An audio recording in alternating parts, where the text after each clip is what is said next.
Zoinks! Fellow armchair Imagineers, Tiki here. And Blue Dragon 5. Welcome to our long-awaited retrospective on the Mook animation Mount Rushmore of Scooby Doo movies. We're talking everything from Cajun creeps to Wiccans turned wicked. Far-out alien invaders to a cyber chase for the ages. It's time to grab some Scooby snacks and show Warner Brothers how a true Scooby Doo movie should be done. Find your classes and hold on to your ascots. It's time for ScoobTember. Yeah. God damn, there's a party happening right outside my window, and I have to say that, and there's literally people my own age, and I'm such a fucking loser. Can we focus up a little here? Let's. So, what are we here to talk about? You're talking about, yeah. We're here talking about Scooby Doo on Zombie Island. The great, the iconic, as we said in the opening, long awaited. So we're finally here. It feels nice. Oh, want to welcome Pink Pearl into the comments saying, the one cartoon that actually takes place in Avery Island, Louisiana. Home. That's nice. Oh, yeah, that's that is true. That is true. I'm sorry, Dragon. I'm not having a good night mentally, but I'll get through it. Happy to have Pink Pearl on board. So, yeah, let's see. Scooby Doo on Zombie Island, of course, is very iconic, Dragon. I feel like it's a fixture of the Cartoon Network, Theater, I believe it was called, right? We've been over this before, where they played the, this is where they play stuff like Balto, the Iron Giant, stuff of that nature. And I believe Zombie Island was a big fixture of that. Yeah, for sure. Yeah, I mean, I think they reran it on that, but yes, yeah. Mm-hmm. Yeah. All right, so I guess just kind of some overall thesis-y stuff, kind of a little bit of nostalgia. So yeah, the Mook animation era of Scooby-Doo films very, very much revitalized the Scooby-Doo franchise tremendously. It's a celebrated. This celebrated the history, but also got ambitious. And I think that's kind of what the stamp of these films were, but particularly, the one we're here to discuss. This particularly the definitive Scooby-Doo film, without question. I'd say. I mean, it's kind of hard to debate. It's it's the definitive one. Zombie Island, very much shorthand, the Mask of the Phantasm of Scooby-Doo films.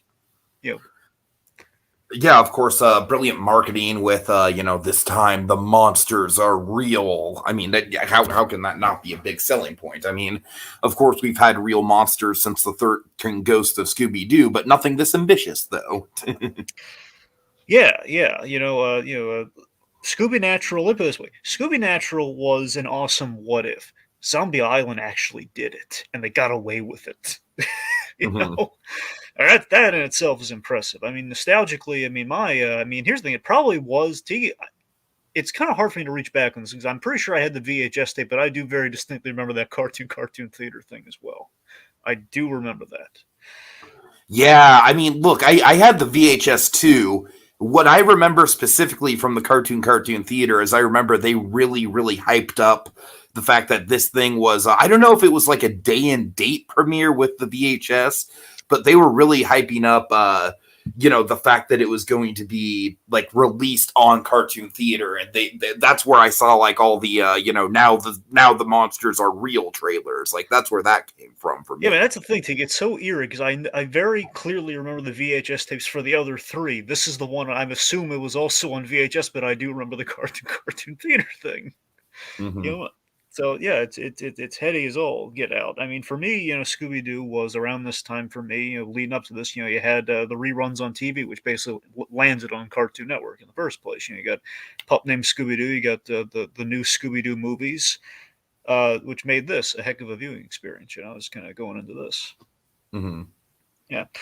So and a big thing we should I want to hit up top too is that this was the model for the 2002 live action Scooby Doo film for a reason. I mean, and it's one did it distinctly better and the other feels like, hey, we're going to do that, but just not as good. And I think it was because it was an update. It was an update that respected the franchise. It added a hair of dimension, not a lot of dimension, but it gave you the illusion of dimension, which was something to these characters. Gave them some layers, which was appreciated compared to what we usually had, where they were just kind of de-existing as themselves forever. It's something, and more importantly, we got something we never saw in the show again with the real monsters aspect, and the mystery of how will the gang deal with all this craziness that they are very ill equipped for. They've never prepared for. Mm-hmm. So let me hit you with some background, boy. Okay, these 4 films, there's some interesting background. Okay, go for it. Right. Okay, so this puppy came out in '98. And they said they got into kind of a flow at this point where it was basically a Scooby Doo movie a year. So that's why all these films came out very annually. And believe it or not, this is technically when this came out. This is before, it was doing the cartoon theater thing. When it came out, technically it was purely Hanna-Barbera. They were going through the transitional phase at this point. They weren't. This is when Hanna-Barbera was kind of a separate entity almost. This is before it was completely ushered into the Cartoon Network kind of slate, which is really interesting. It's kind of an odd kind of transitional thing. And basically what happened was Scooby-Doo approached 30 years. It was the 30th anniversary, and they thought, okay, let's do something special. And let's face it, we're kind of running, in terms of the show, we've been running on fumes creatively. Because, as much as I love Pup Named Scooby-Doo, Hanna-Barbera had this thing where they just, when in doubt, they went to, hey, let's turn them all into kids. Tom and Jerry kids, Flintstone kids, this kids, that kid. They just made them all kids. It was kind of a pattern. Pup Named Scooby-Doo did great with it, but a pattern nonetheless. So they said make the big leap, though, because all the Scooby-Doo movies up to this point were TV movies, not direct-to-videos. It was the first time they ever did a direct-to-video, which was huge. So they assemble a mighty crew, and a crew that connects to all 4 of the films, like the director on this. They got Jim Stenstrom and the writing team. You got Glenn Leopold, who was there with Scooby-Doo ever since the Scrappy Doo years. But there's a journeyman for it. He's been there since the Puppy Power days.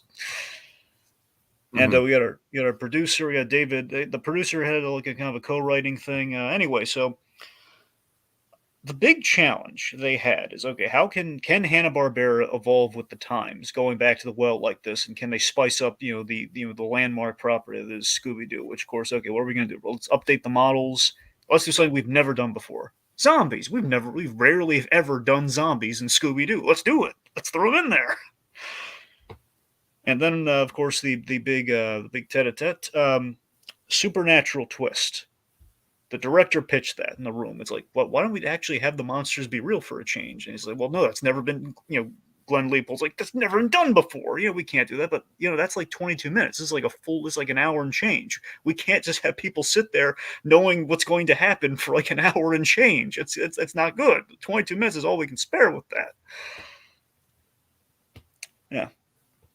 And that kind of gives us the movie that we have today. All right, so let's talk that opening. Well, first of all, I just want to point out Pink Pearl. She says it also has one of the best soundtracks too. Terror Time is great, and agreed, Terror Time is a slap. Although I don't know, Dragon, the Hex Girls, man. I haven't watched Witch's Ghost in a long time, but might be even better. Yeah, Sky Cycle, I believe, or the group that did the music for this. Mm-hmm. Yeah, a band called Sky Cycle. Oh, did you something we should keep track of for these 4, because this does happen, kind of the arc of things. Our Scooby voice cast goes through quite the degree of change, with the exception, of course, of Frank Welker. Okay, can I just say Billy West is just, man, it's rough. I don't want to shit talk the guy. Obviously, he's an icon of a voice actor, but someone pointed out that his voice sounds like just a little bit too high pitched for Shaggy. And once I heard it, I can't unhear it, Dragon. I didn't really. I thought, here's the thing. When I went back to this, I heard Billy West do the voice of Shaggy, which I completely forgot about, and I could not tell. I thought he did fine. Really, I could barely hear it. Oh man, here's the thing. He was the first voice after Casey Kasem, and then obviously we've all kind of grown accustomed to Matthew Lillard. To Lillard. So I just think it's an awkward kind of like in between. Like it's not bad per se. I just think the one that came before and the one that came after are both way better. So I don't know. It's weird. Well, It kind of stuck out to me this time around. I gotta say. do you remember why Casey Kasem left? Yes. It's because he didn't want to depict Shaggy eating meat. Yes, because some greedy marketer wanted, hey, let's have Shaggy and Scooby do a Burger King ad, which then kind of set Kasem off with like the whole vegetarian kick he was on. Like, no, I can't commercialize that. Which then bled into, okay, if I'm going to voice the character further at any point, he cannot eat meat, which obviously with the giant sandwiches will never be possible. So that's where they kind of drew the line there. They gave him, they practically begged him, but. No dice. They moved on with the sound alike, which is what happens in the voiceover world, even to the top tier Kasems of the world. And also, this is right after Don Messick passed, the original Scooby Doo. Right. So we get Welker to voice Scooby Doo here, right? No, we don't. Welker really? comes. Here's what happens. Okay, so here's the thing. My definitive, before Lillard came along, definitive Shaggy and Scooby, and they're voiced by the same guy, Scott Inez. He does the voice of Scooby here, and then in the next movie, he will voice both Scooby and Shaggy. Oh, okay. That'll be interesting to look out for going forward. That's what I'm saying. There's some voiceover things to keep an eye out for as we go forward in terms of the passing of the torch and everything, and the assemblage of kind of the next generation kind of Scooby team, as it were. And lastly, I'm sorry, before we go forward, so we don't have to worry about it at the end. Okay, did you ever look into Return to Zombie Island? Oh God, no! You were right to do so. You're right. I've heard enough bad things about it, Dragon. I know when I'm not wanted. The weirdest thing, though, when I watched it for the first time, I did not. It didn't really resonate with me how kind of wrong it was. It was just kind of like, hey, we're turning back to the old stomping era. But as it goes forward, if you stop and think about it, it's like, oh yeah, that doesn't work. It's not good.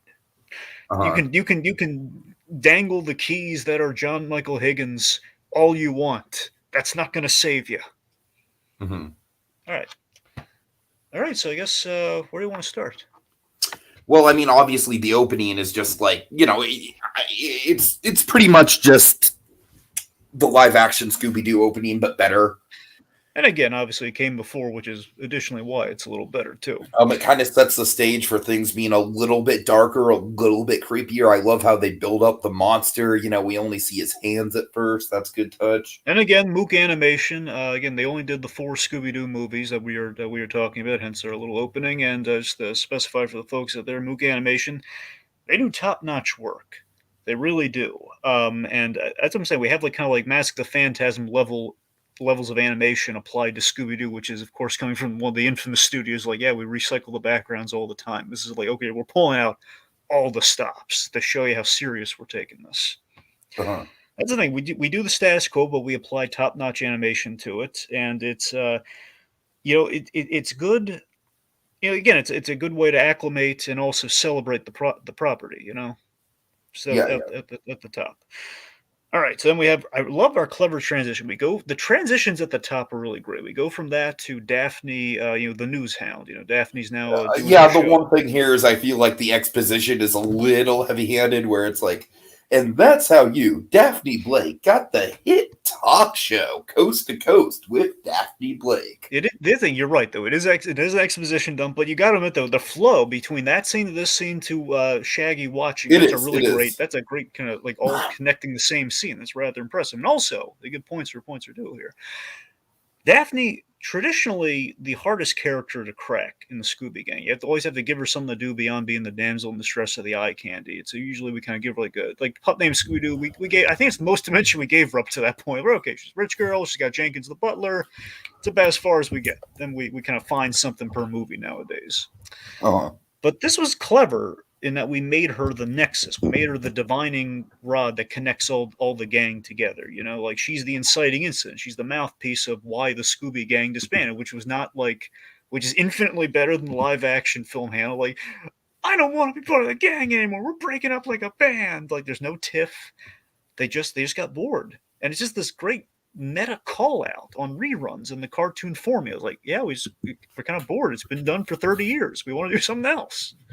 And it's pretty much also kind of calling out how kids have been watching Scooby Doo reruns for a while. They've always been popular, but at this point in the 90s, it's like, all right, guys, the formula's kind of getting a little stale. Johnny Bravo's doing parodies of it, so. Well, by the way, because you mentioned it, I wasn't going to mention this since you brought up Johnny Bravo. I'm just saying, that Johnny Bravo episode really took the piss out of Scooby Doo. The classic formula of it. In a good way, though. Yeah. But speaking of which, that's how they got their Velma for this. B.J. Ward. Because nice. It's been a while since, this was during the pup named Scooby Doo period. They had not. Dragon, I gotta say, I think she probably is my favorite Velma. This Velma? Yeah. Okay, that's cool. Yeah, B.J. Ward is great as Velma. I really like this Velma. I think she does a really good job of, kind of coming off like a know-it-all, but not condescending. And that's kind of a tricky balance to kind of go through. So, yeah. All right. So, we check in with everybody. We have Shaggy and Scooby. And again, I like that we apply some pathos to this as well. I guess I'm talking about. So I like that Shaggy and Scooby, both in the movie and in this, just have very obvious drug metaphors for what they're doing. Well, yeah, in this case, it's giant cheese wheels, but, It's like, of course, in the in the movie, it's the trailer with with the smoke coming out of it, and then this. To be fair, the trailer was a lot more suggestive than this. All right. Oh no, you're right, but it's like as soon as I saw Scooby Doo as a drug dog at an airport, you could imagine where my mind went. Well, first off, again, not a trailer; it's the Mystery Machine. Why are you throwing trailer at me? We're in the. I don't know why I'm throwing van. That would be the correct terminology. Yeah. I'm sorry. Anyway. But that one, it's this still pretty innocent though. I mean, obviously, when you think of what the occupation is, they would really, pretty much lock in the place there. Wasn't so innocent for Brian Griffin, now was it? Funny. So sorry. Point being, I love the pathos in the transition though. I do love kind of Shaggy. He misses Daphne too. He misses the gang. That's what I'm saying. That's the hair of development I want. The hair of depth that we're missing in other places, like certain theatrical released Scooby Doo films. Anyway, so they're working customs. Velma has a bookstore, and we have a lovely reunion planned by our very own Fred Jones for Daphne's birthday. And I like kind of the nature of, hey, Scooby Doo turning 30. Daphne has a birthday. It's kind of nice. Now, I'm just just for the record, Dragon, I've always kind of defended Fred, and I think I'm going to defend Fred here too. Like, he's not ever the most memorable character, but I always think he's like, I like how on board he is. Yeah, man, I have nothing against Fred. I mean, I'm not Dean Winchester. Oh God. But I like that. Again, some people do call him like the most boring one, and it's like, nah. I don't know. Like, honestly, I feel like, especially nowadays, they've really kind of gone out of their way to kind of give him more character. Again, as I've told you before, that Mystery Incorporated show is probably some of the best Fred Jones stuff. But this movie does. I believe it starts here is when we're acknowledging some sparks between Fred and Daphne. This is pretty big. Mm-hmm. Yeah. So importantly, here's what we've set up in our opening overall is at the top of this movie. So we've set up a tone of changes possible as we're seeing with our characters. They've split up, they're a little more grown up. They're doing all sorts of stuff there. Now they're back together. They're looking for real ghosts, looking for the supernatural as per Daphne's show. I like that. What do you think of that connection? I personally liked it a lot. Yeah, I thought it was. I thought it was a good idea. I thought it was this. It's really Has solid. Scooby Doo ever done a crossover with Zach Baggins? If not, he absolutely should. Well, it's funny, Supernatural, the show, because I'll bring up Supernatural, I guess, and they did the Scooby Natural thing.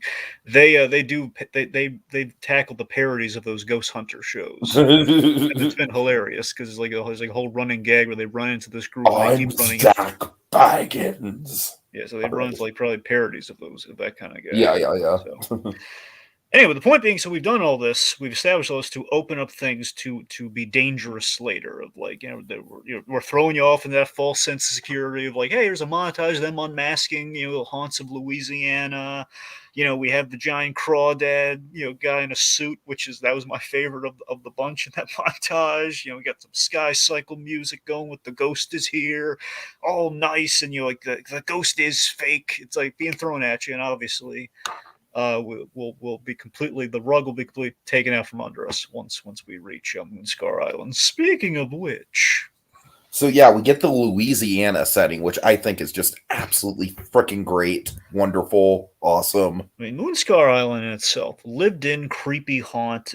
The isolation of an island, I think, really is striking here versus where it was kind of in the show. I mean, I love how it's like, first of all, it's like we start out in New Orleans, which is, that's pretty exotic in its own right for Scooby Doo.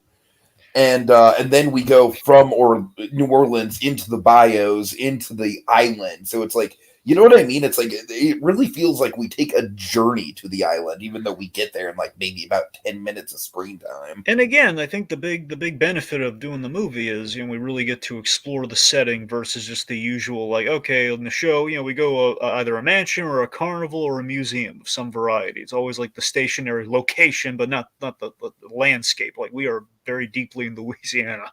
Mm-hmm. Yeah, you're feeling it. So I'm saying we have. Oh, this is really clever too. When you look back on it, they have the Gators. Of course, the Gators we play them for comedy. Oh, look at Scooby! Scooby and Shaggy. They're almost getting eaten by gators. Ha ha ha! Compared to the dramatic reveal of the Gators' significance later. And of course, again, the world building's really nice on it too. Like the reason, we have the fancy house is it was based on a ghost pepper fortune. It's like basically discovered like the ghost pepper fields, where they're farming that. Oh yeah, I love the ghost peppers, Dragon. Of course, you and I we go over our food animation, and this movie does have a bevy of it. And Yes, it I does. will say, I am not a fan of just like I would not engage in what Scooby and Shaggy are doing with the peppers throughout the movie. But man, is it not fun to watch? It's a great running gag. It's nice to give give the movie a signature food runner with this, and also ripped off completely for the very end of the live action Scooby Doo with the pepper thing. This is where it came from. Right. To my knowledge, they've never done the pepper thing before ever. So this is like, So just to shout out Atomic Beast, he said if Mystery Inc. were to cross over with Nightmare on Elm Street, Friday the 13th, Hellraiser, they would be killed in an instant. Yeah, probably. I can see that. Yeah, for sure. I mean, I don't know. Hellraiser, they might have a chance. I don't know. It'd just be like Freddy versus Jason, except they're like one of the one of the first casualties. Scooby Doo versus Freddy versus Jason, and the mystery gang lasts like 10 minutes. Or better yet, okay, it's Jason versus Freddy, but it's our Freddy. It's now that's a Blinky 500 film I want to see. God. oh, silliness. All right. So I want to talk about. So we have some great voice acting alumni. Half of which are Batman the Animated Series alumni. Yup. I'm sure you love that. Yes, I did. And again, my Phantasm parallels are just drawing even closer. So we have Mark Hamill playing multiple roles, but most iconically in this film, Snakebite Scruggs. So this guy, I love this guy, and I think he's one of the best. Say it with me, Dragon. Red herrings! Because he's just like the classic like asshole local who just hates tourists. He's got the freaking like pig who's like almost as much of a monster as the zombies. Do you remember what the pig's name is? Oh, it's on the tip of my tongue. Tell me. You're gonna love it. Mojo. Oh God, Mojo. The pig's called Mojo, and the fish that he's going after, like Ahab and the whale, is Big Mona. I remember that. Big Mona, I think, is like honestly like Dragon. I don't know. It's weird. You and I, we have some nostalgia for big fish in cartoons, of course, with Big Caesar being one of them. Yeah, Big Caesar. And Big Mona is another one, Dragon. It's one of my it's one of my favorite sections of this film. Is just Scooby trying to catch the catfish. Right. Well, I mean, the catfish basically just keeps like squirting him in the face and everything, and then Scruggs is trying to catch Big Mona, yeah.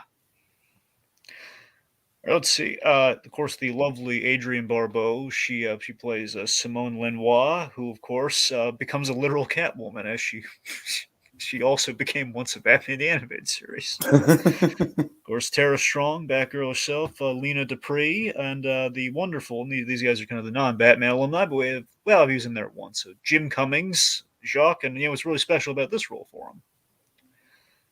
What? He has Cajun roots. He lived in New Orleans for a long time, hence the the Ray thing. And so is it actually kind of closer to his natural voice? I mean, for the life of me, I know he basically was raised in New Orleans. I'm pretty sure that's where he developed it. I don't know if he naturally has a New Orleans accent or not, because in interviews he never really pulls it out. But I'm saying that's it's like probably like a second language. I could see it. I could see it in his cadence, though. Yeah, that's the thing. He's very much a New Orleans. Like, he was born in Ohio, but he was raised. Yeah.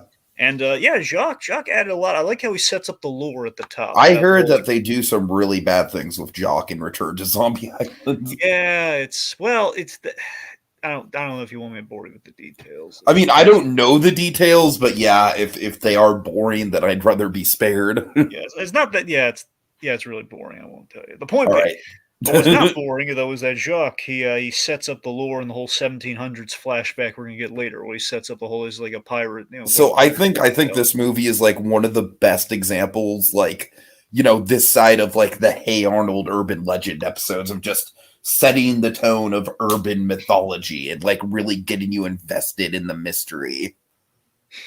Yeah. Oh yeah. So speaking of kind of our creepy cadences and everything, urban legends and all that, so we uncover the boat, which is part of the mansion. Which I always love that scene. Remember, like Velma's just like scraping off everything in the kitchen to find like the moon scar, kind of like the boat. Mm-hmm. Yeah, I mean, I got big Poltergeist vibes from that whole kitchen scene, especially once Daphne started filming. They got big old Poltergeist kind of homage in there for me. It's how I like that. I like that we're kind of using Ghost, classic of Scooby Doo, as our classic in the Trojan horse, the bigger fish, or the bigger catfish, as it were. With Fred being kind of half right about like the red herring of the mystery of like, Moonscar has a treasure on this island, or oil or something's on the island, which is why it's being haunted. Which again, if this movie were what it seemed to be on the surface, you'd be right, sir, but you're not. Right, exactly. Says the young lad with the red hair and the green vest in the corner.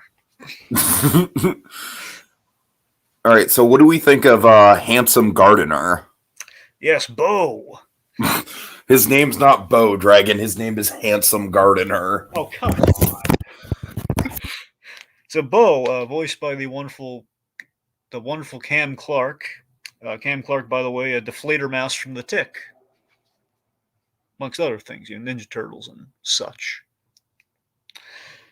Anywho, but yeah, I liked it. Bo was absolutely something we just kind of like threw in there, so basically we could have like a ... at the end of like, okay, so there was a guy who was actually seeking out these missing people at the end, and he found he actually kind of helped get the word out. It seems like he's going to go on TV for an interview. He was the other red herring of the film. Let's be honest, it was Bo, and it was a little bit, yeah. And honestly, for me, Tiki, as weird as it sounds, Bo was always the bigger red herring because Velma didn't like him, even though Scruggs is the more accurate red. But what's interesting about Velma not liking him is that like she's gonna get a love interest in the next movie who turns out to be the bad guy. Yep. So yeah, Velma, I don't know, maybe not the best judge of character. Just saying. Yeah, I mean, 3 out of the 4 films have Velma having kind of a friend and/or potential love interest in these films. If you and Cyber Chase, it's a friend. So it's always okay. A guy. So Atomic Bee says, "Are you talking about red herring the trope or red herring the guy?" Sir. Both. Yeah, both. Yes. We are talking about the trope, but whenever we do the whole red herring thing, we're definitely talking about the guy. Jones? Again, Dragon, we can't have nice things, but if we could have nice things, that character would be in Scoob. Yeah, at least in the opening of Scoob. Yeah, exactly. That's where he would have fit, so, Yep. All right, let's see. Now here's something. Speaking of the bow of it all, here's something I kind of somewhat call BS on. it's not a deal breaker or anything. It's something always kind of like, I'm not sure I buy Scooby completely unable to rein it in with him constantly chasing the cats. You know, I don't know. There's some characterization issues with Scooby just in general. Like, they don't kill the movie for me at all, but I don't love the cat runner, and I also don't love the dog. Where? Okay, that's cute. We overplayed it, but it was cute. We overplayed it, though. Yeah, we did. We used it too many times, but at least that first time was pretty cute. Velma's love interest is the guy who voiced Mandark? In what movie? Well, Cam Clark. Does Cam Clark? No, Cam Clark's not Mandark in Dexter. I know that. I know that much. Because isn't her love interest in Witch's Ghost technically Tim Curry? No, I think. Wait, are you thinking of Cyber Chase? Because that might be. It's been a while. That one might. No, I can't possibly be that guy either. No, it can't be. No. Tim Curry in Witch's Ghost or not? Yes. Yeah, that's what I thought. Yes, and no, it's not. It's not the voice actor played Mandark. Well, no, I know he's not. I know Tim Curry. No, I know wild. That. I'm saying. Dexter! I'll be shocked if I'll plead ignorance. If Cam Clark is the voice of Mandark, I'm going to be utterly stupefied because I mean, you heard this guy. This essentially is what his natural speaking voice seems to be. Is Buddy. I mean, I hate to shit on the guy. I really do, but like, I don't necessarily like him as a voice actor just because like when he pops up in other things it's just very obviously like, oh, hello, there's that voice. Well, again, sometimes it takes the right character, like again Deflator Mouse from the Tip. Sure. Mandark is like I would say Polar Express is a good example of the voice just not fitting the mood. Right. I can't possibly be that guy. Yeah, I would have remembered.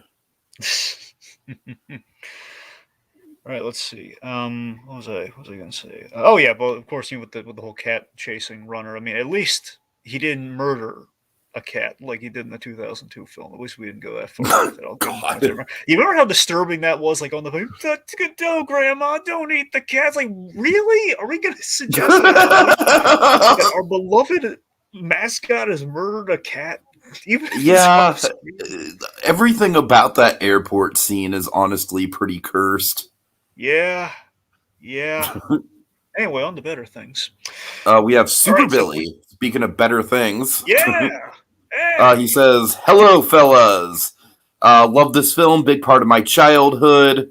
When I was a kid, I loved Scooby Doo and the gang being confronted with supernatural threats as opposed to men in masks. Indeed. Yeah, it was an event for sure, Super Billy, and that's kind of the fun thing about these 4 films. Yeah, we actualized it. All right. Okay, so Tiki, we should talk about this, since Super Billy's kind of getting us back into the kind of the stay power of this puppy. We got to talk about the most important and iconic scene in any of these 4 films. Tell me. Okay.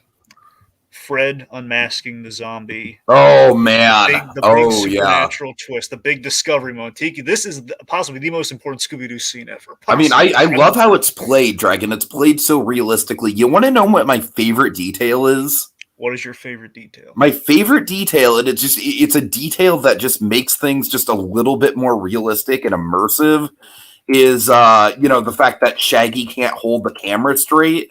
Oh, and that's great. Yeah. And so Fred's like, all right, Shaggy, if you can't hold the camera straight, just give it to me. Like, I don't know, there's just something about that where it's like, oh man, this is real. Like, this is genuine fear. Yeah, and that's the Mook animation, baby. Uh-huh. Look at Mook go. Yes, so just Fred unmasking a zombie, just this huge twist of, oh my god, I just beheaded a zombie, just the panic and the hot potato, like it's like it's like a whole new ball game. Like they're throwing the head because like, oh god, I'm on it. Like just sweet innocent Fred is like tossing like, oh god, he's beheaded somebody. And again, it's like Daphne got what she wanted, but now they're all way in over their heads, pun intended. And I love, like, they're like, is it an animatronic? What happened? Like, how is this? What? And of course, you're probably wondering, how the heck do we get away with this in a PG film for kids? Yeah. Maybe even G. I don't know how loose they were back then, but regardless, it's just this loophole. I assume this loophole censorship. Where okay, I honestly think this was a G. That's what I'm saying. My instinct. I'm gonna look it up, but if I were to guess, I would say it's G. Yeah, so it's just I think the loophole again, it's kind of like the robot loophole with the animated stuff like Batman and so on, where again you can do any violent thing you want so long as it's not a human. We're okay. It's not eating anyone. There's no blood, and it's a zombie. It's not human. It's like a drooling skeleton with skin. That's pretty much what we're doing here. And they're pirates. That's how we can get away with it. Walking pirates. Boy, oh boy, folks, the supernatural stuff does not end with zombies. We're gonna go into all sorts of voodoo, let's say, and cat Well, the voodoo shit. I mean, honestly, Dragon, I have to be this guy for just a second here. All right. All right.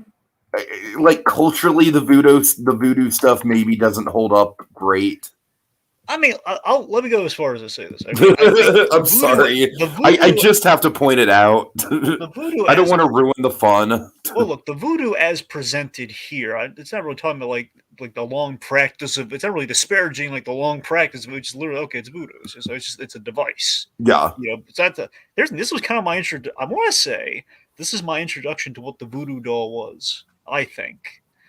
And I was like a heady idea to make. Oh my god, they take a little piece of something, hair or like cloth or something, and oh god, you can control other people. That's crazy. This is before I learned about the Fantastic Four villain, the Puppet Master.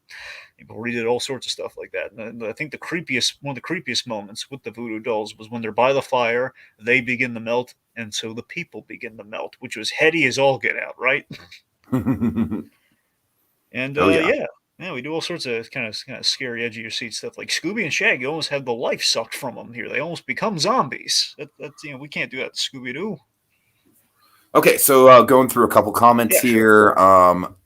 That guy says all these folk Scooby Doo movies miss the most important aspect of Scooby's character. He kills cats. And then Super Billy chimes in. Cat people. Yeah, we should talk about the weird cats next. Okay, we will. Atomic Beast says, in my personal opinion, any movie that involves human sacrifices will give you an idea of who the evil one is. And Simone has a spell adds ambiguity that whether or not she can claim we're actually innocent. Yeah, so I want to talk about the moral ambiguity. We'll bleed into go for it. Okay.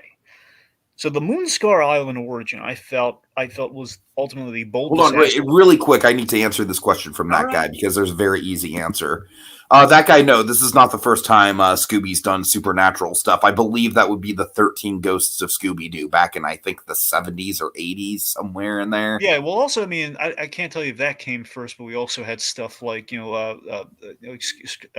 Shaggy turning into the werewolf.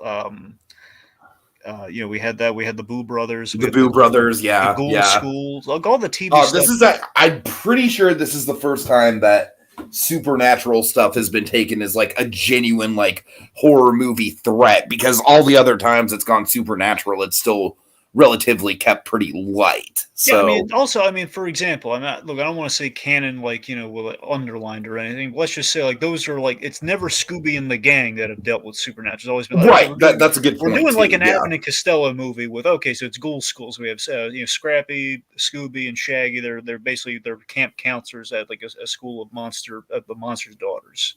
So you have something like that, or you have like the reluctant werewolf. That's along Shaggy, and that's basically it's like Cannonball Run with monsters. So I don't really think there's so much, only so much seriousness you can take that with, in this franchise with a talking dog. So, anyway, so getting back to my Moonscar Island thing. So, yes. Boldest aspect of the film, we got a lot of moral gray that you don't get in Scooby Doo, which I found really refreshing. And again, it's kind of getting to that phantasm vein. Like, okay, we're really we're presenting things as they are. We're being unafraid here. The idea that you have these settlers on the island who were accosted by these invading pirates, Captain Moonscar, sent them into the bayou. Gatory doom. As in just very dark. We sent people to be eaten by alligators. And we all but showed it. We showed them marching to their doom. Deacon, do we have a rating as a G-rated or what? Did you that guy said it's TVG.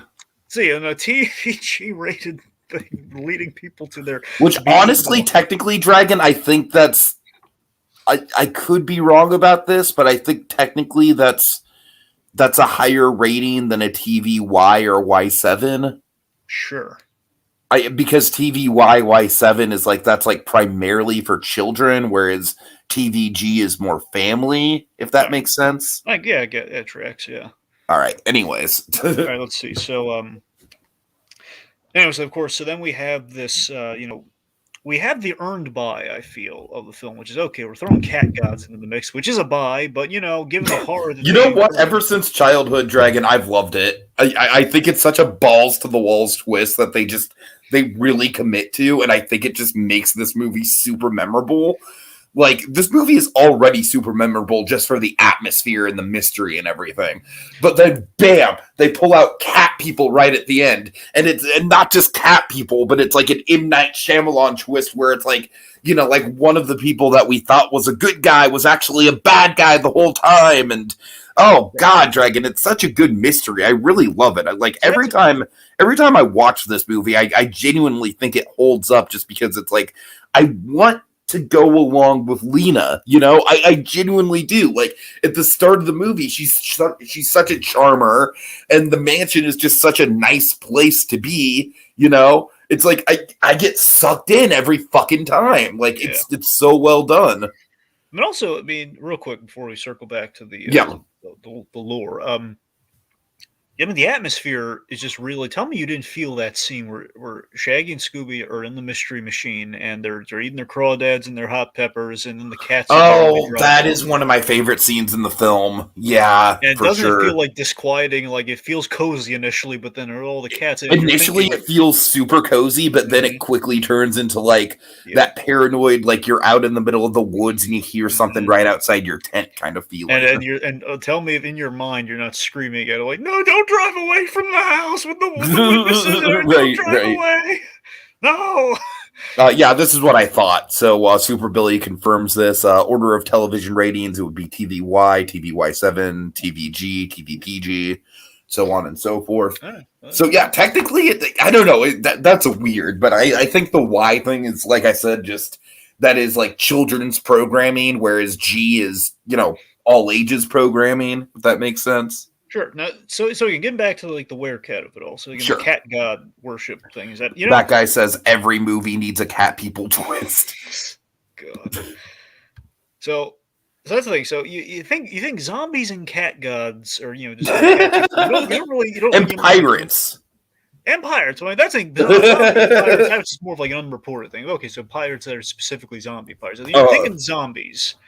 I'm not expecting cat people, in that sales pitch. I'm not. Right. But again, the origin did I think legitimize it. Was just the horror of like how these people, how our settlers went out, and again, it's kind of like an eye for eye revenge thing. They're mutually cursed, and again, like as a way of like, how can we do a zombie thing without getting to like whole like infections and outbreaks and all sorts of like real world scary zombie stuff? Like, okay, it's gonna be a magical curse that transforms our guys in the zombies. And again, it's ultimately, especially looking back, it's a great moral of revenge at a cost, how it is literally all consuming. You've become a monster. It's kind of like the metaphorical mask that Fred Jones can't just remove that mask. This is like the metaphorical mask of, hey, we're going to be all friendly and lure people in, but really scary werecat people.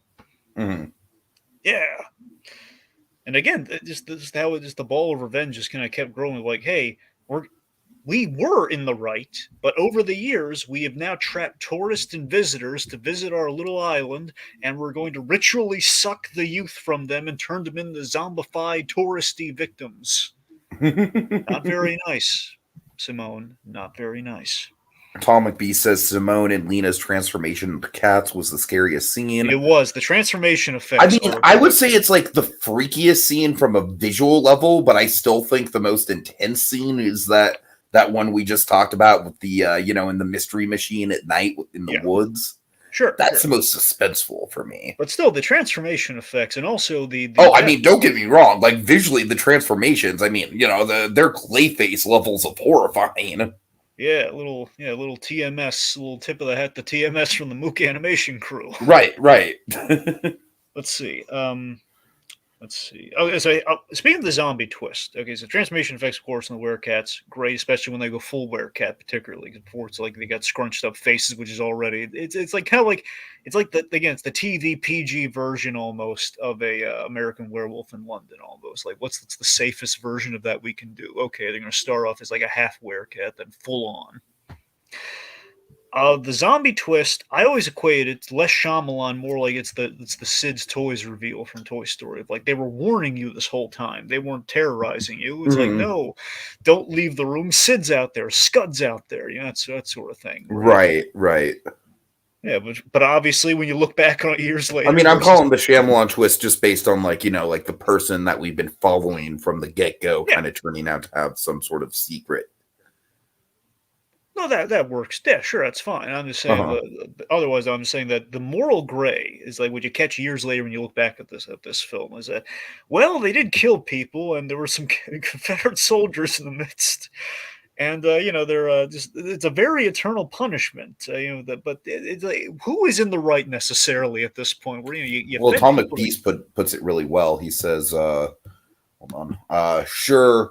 Moonscar is a bloodthirsty pirate, but him killing Simone and her clan might be for the best, since Simone later slaughters thousands throughout the years. That's what I'm saying. To keep her own youth, a very selfish thing. Basically, the curse would have died the minute she couldn't make that happen. So that's the thing. Everyone would have gone home kind of miserable. But it's So Atomic Beast put it really well.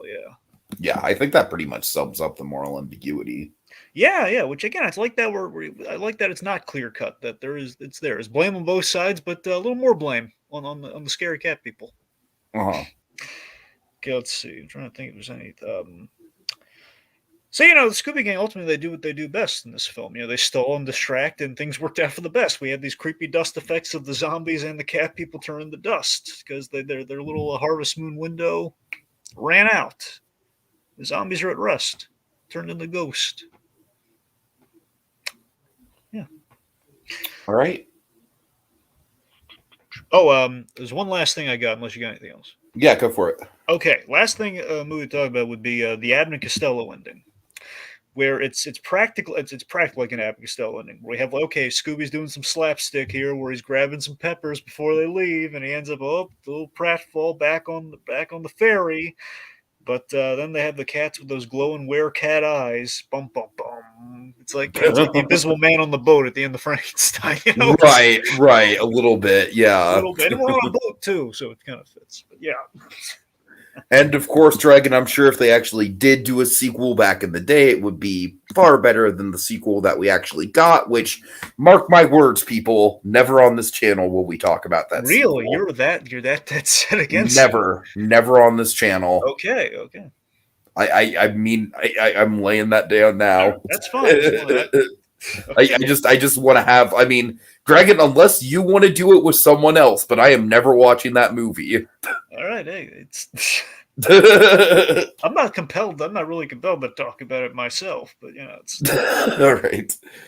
Okay, let's see. So, this is why we need Scooby to go back to his killer cat, to his cat killer roots. Yeah, we got to darken. If there's any moral takeaway, we got to darken up Scooby Doo again back to the Zombie Island days. Oh God, Michael Jackson should have showed up at the end.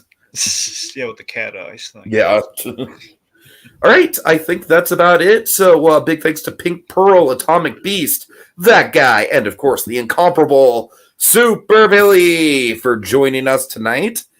And Jinkies, the mystery solved, and it's time to drive off to the... Sorry, let me do that one more time. Jinkies, the mystery is solved, and it's time to drive off to the next one in our groovy mystery machine. Watch out for those meddling kids next time on ScoobTember. Dog, where? Cat people.